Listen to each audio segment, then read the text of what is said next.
Welcome back, math adventurers. Okay, let's dive into this. Today's explainer is all about leveling up those math skills and mastering an absolutely amazing subtraction trick.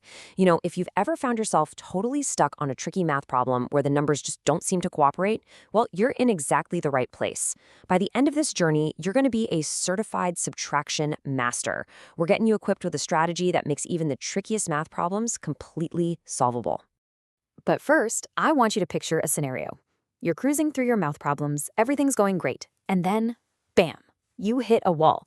You look at the problem on the page, and suddenly the top number is actually smaller than the bottom number you're trying to take away. So what do? Do you just freeze up? Skip it altogether?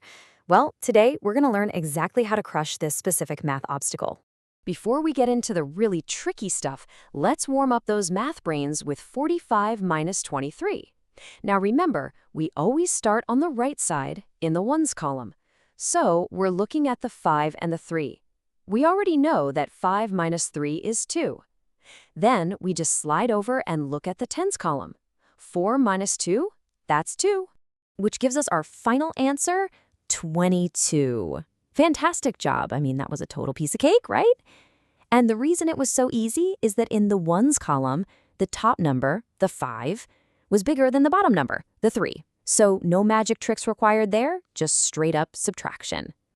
But now, here is where our main quest truly begins. We've got 52 minus 27. We follow our rule and look at the ones column first, right? We have a 2 on top and a 7 on the bottom. Now, ask yourself, can we actually take 7 away from 2? Nope, we absolutely can't. 2 is way smaller than 7, so we've got a major conflict on our hands here. Hey, don't panic, because it's time for a subtraction trick. When the top number is smaller than the bottom number in the ones column, we get to use this magical math tool called regrouping. Honestly, regrouping is basically a superpower. It lets us rearrange our numbers so we can solve the problem without breaking a single math rule. So here's our map for this trick, broken down into 4 super simple steps. Step 1, we always look at the ones. Step 2, we take 110 from our tens column. Step 3, we exchange that 110 for 10 ones. And finally, step 4, we subtract. Okay, let's walk through this together, really slowly, step by step, using our problem. Let's actually visualize this exchange. We're starting with 52, which is just 5 tens and 2 ones. For step 2, we take 110 away from those 5 tens, which leaves us with 4 tens. Now for step 3, we exchange that 110 for 10 ones, and we give those 10 ones right over to the 2 ones we already had. 10 plus 2 equals 12. So if you picture it, our 5 tens and 2 ones have essentially transformed into 4 tens and 12 ones. And now we can finally tackle step 4, subtract. We go right back to our ones column. Instead of 2 minus 7, we now have 12 minus 7. Now, can we do that? Yes, we can. 12 minus 7 is 5. Let's just take a second to celebrate that little victory right there. But hey, we're not quite done yet. We still have to solve the tens column. Remember, we don't have 5 tens anymore because we regrouped. We actually have 4 tens. So we subtract the 2 tens on the bottom from the 4 tens on top. 4 minus 2 is 2. With those tens and ones together, and our final answer is 25. Huge congratulations. Now, did you notice how we didn't magically create an extra 10 out of thin air? We just cleverly exchanged 110 for 10 ones so the math could actually work out. Honestly, that is the pure genius of regrouping. Okay, let's see how this builds with another example. We've got 63 minus 28. First step, look at the ones. 3 minus 8. Uh-oh, 3 is smaller than 8, so what do? We regroup. We take 110 from the 6, making it a 5, and then we turn our 3 ones into 13 ones. See, now we can easily subtract. 13 minus 8 is 5 in the ones column. Then, over in the tens column, our new 5 minus 2 is 3. And boom, we arrive at our answer, 35. Do you see how smooth that is once you actually know the secret? All right, math adventurers, I'm handing over the reins to you. It's practice time. Your problem is 74 minus 38.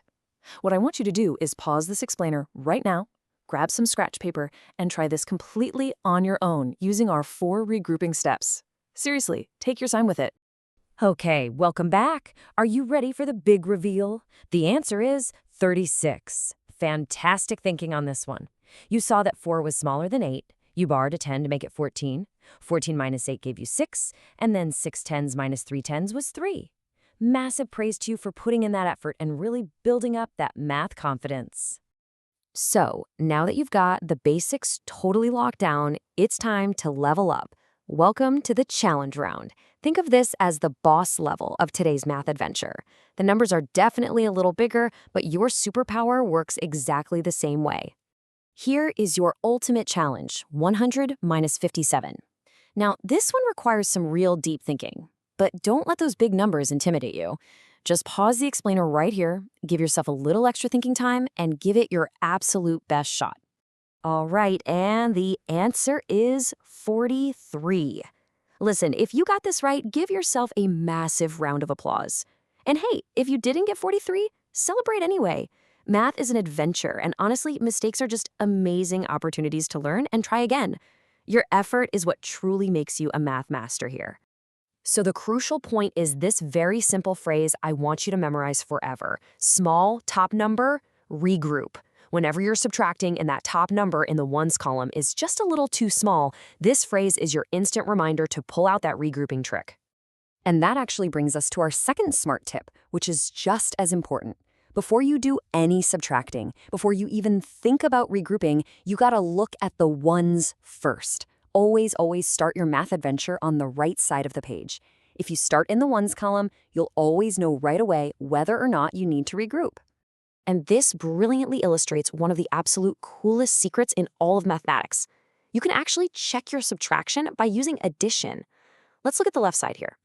52 minus 27 gave us 25. But if we want to prove we're right, we just take our answer, 25, and add the number we originally took away, 27. 25 plus 27 equals 52. It's our original number. So adding can literally always help us check our subtraction work. Let's take a quick victory lap and just look at everything you accomplished today. You learned to always look at the ones first. You learned to regroup when that top number is smaller. You figured out how to cleverly exchange 110 for 10 ones without breaking any rules. You practiced subtracting the ones and then the tens. And you even learned how to be your own teacher by checking your work with addition. Fantastic work today, math adventurers. You have officially earned your Subtraction Master Badge. You should wear it with pride. You now have the skills to tackle two-digit subtraction with absolute confidence. Keep practicing, keep learning, and keep exploring. And you know, it makes me wonder, with these brand new superpowers, what incredible math mysteries will you solve next time? Thanks for joining me on this explainer, and I'll see you on the next math adventure.